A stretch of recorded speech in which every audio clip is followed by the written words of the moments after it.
What is up, everybody, and welcome back to another video on my channel. And today we're going to be going over the preview of the Miami Grand Prix, and we're going to give you everything that you need to know before this weekend's race. Coming into this weekend, Red Bull will be filled with confidence after that 1-2 result in Imola, with Leclerc only managing P6 after spinning, and Sainz obviously getting that DNF, not even being able to make the first 3 corners. So Ferrari will be looking to bounce back and show that they are still the fastest car on the grid. If you are going to be watching Formula 1 on Sunday, the race start time, local time, is at 3:30 in Miami. So if you are in Europe, it will be at 8:30, 9:30. Make sure you know your time zone so you do not miss the inaugural Miami Grand Prix.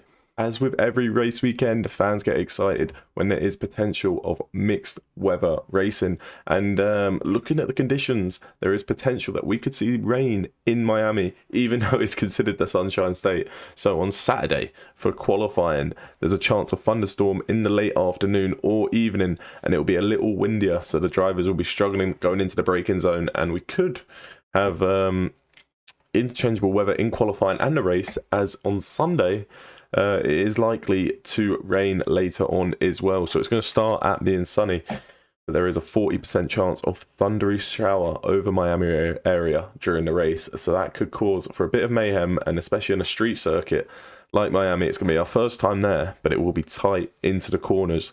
So we could see a couple safety cars this weekend, and hopefully it's a bit more dramatic than what it was in Imola. And I think it will be, because there's plenty of spots to overtake in this Miami Grand Prix. This weekend is going to be a pivotal weekend for Mercedes as they look to bring in brand new upgrades for the Miami Grand Prix.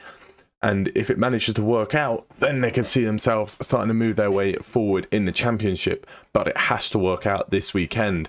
With all the data gathering that they got from Imola, as they left sensors on the car for the whole race, we could maybe see that fix, or a slight fix to the porpoising issues that they've been having.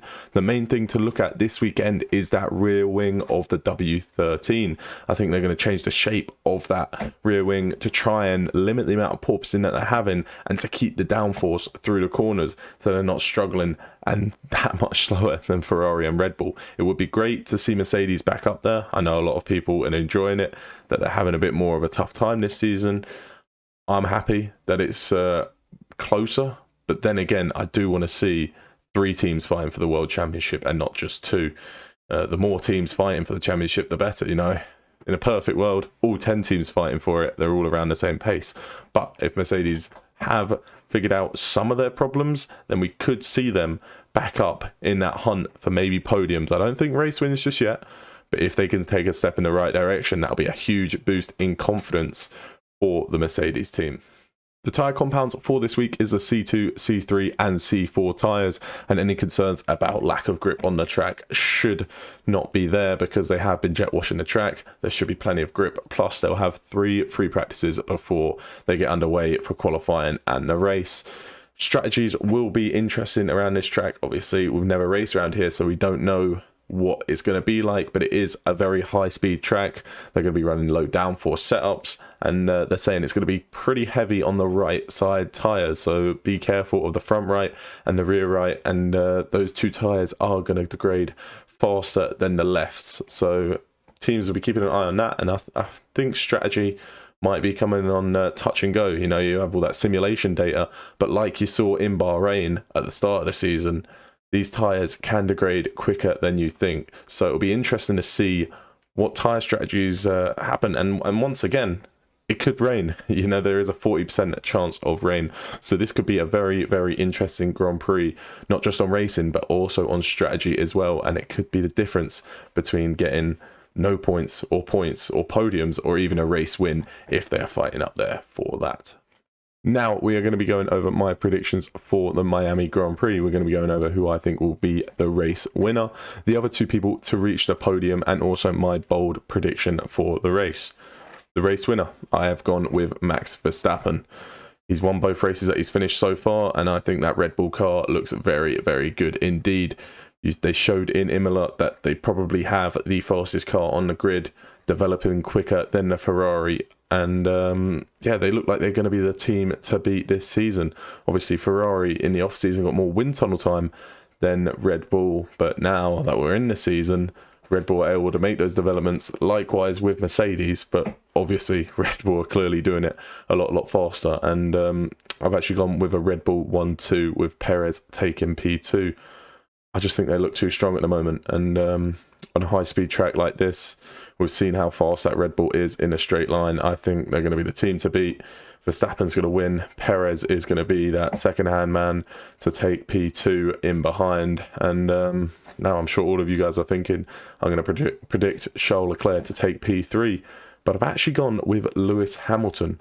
I know a lot of people right now are going to be like, what the hell? Mercedes look way off it. But remember, they are bringing new upgrades into Miami. And if they do work, they could show that pace that they need. And also, remember, this is a high-speed track. We saw what they did in Australia, P3 and P4 on a high-speed track, and they didn't bring any upgrades in there. So if they're bringing new upgrades in a high-speed track, I think that their car can show real good pace. And Hamilton has something to prove. You know, in that Imola race, he finished behind Gasly. What was it, P13, P14 in the end? He finished outside the points, and now he's got people questioning him. Does he still have it? Is it still there? Of course it's still there. He's a 7-time world champion. He's not going to lose it overnight. But he's obviously going to want to prove to people that he's still here, and don't sleep on him just yet. Because if Mercedes keep upgrading this car, he wants to be in that title fight come the second half of the season. Now, my bold prediction for the race, and this might be the reason why you might not have seen either Ferrari driver in the top 3, is because I'm predicting that both the Ferraris are going to collide into each other and crash. You guys are already thinking about Vettel and Leclerc, 2019 Brazil. I think 2022 Miami, Leclerc and Sainz are going to crash. Sainz has been in incredibly bad luck right now. He's in bad form, low on confidence. I think he's going to clash into his teammate, and this is going to bring up a bit of fire into Ferrari, and they're not going to be too happy over this one. So it's a very, very bold prediction. So for you Ferrari fans, please don't slate me in the comments just yet. Wait until the weekend's over before you do that, because if it does happen on Sunday, I'm going to look like a genius. So that's my bold prediction for the weekend. If you guys do have bold predictions, leave them down below. And I actually did a community post just a few hours ago on my shorts channel, so if you haven't subscribed, go subscribe over there. And it was from Python219, and his bold prediction was Magnussen to get P3 in Miami. And I think every F1 fan would enjoy seeing a Haas on the podium, especially K-Mag. So for you guys watching this video, go ahead, leave any bold predictions down in the comments below. Make sure you subscribe to my shorts, and if you're not subscribed to this channel, please subscribe and I'll really appreciate it. Anyway, I will see you guys later. Peace.